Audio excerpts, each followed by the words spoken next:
šlovės akimirka štai šiose rungtynėse. Puikus epizodas, iš tikrųjų puikus epizodas, kad ir kaip ten kalbėtume, smūgis nebuvo prastas. Ne tas atvejis, kai sakome, pramušė niekaip ir vartininkui nereikėjo nieko daryti. Vartininkui reikėjo sužaisti, vartininkui reikėjo ne tik atspėti, na, sako pats Tadas Kauneckas, kad nespėjo su Arvydu Skrupskiu buvo aptarę, kas ir kaip, bet kitas dalykas dar reikėjo ir sužaisti. Štai šioje situacijoje reikėjo sureaguoti. O mes matome įdomiausius šių rungtynių epizodus ir pagrindinis jų yra štai šis Marko Vučetičius antrojo kėlinio pradžioje. 1-0, pirmas ir paskutinis įvartis šiose rungtynėse, įvartis, kuris Panevėžio ekranui leidžia priartėti vėl turnyro lentelėje prie Klaipėdos Atlanto pagal prarastus taškus.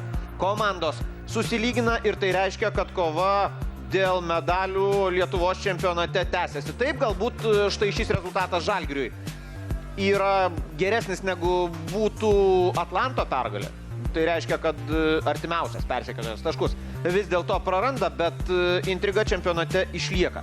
Intriga čempionate išlieka ir nuspėti rezultatus yra sudėtinga. Geltonų kortelių kovos šiandien buvo labai daug. Jūs matote įdomiausius, gražiausius šių rungtynių epizodus. Dar kartą konstatuoju, ekranas Atlantas 1-0, kova dėl sidabro ir bronzos tęsiasi, o aš, komentatorius Nerijus Kestinas, su jumis atsisveikinu. Iki.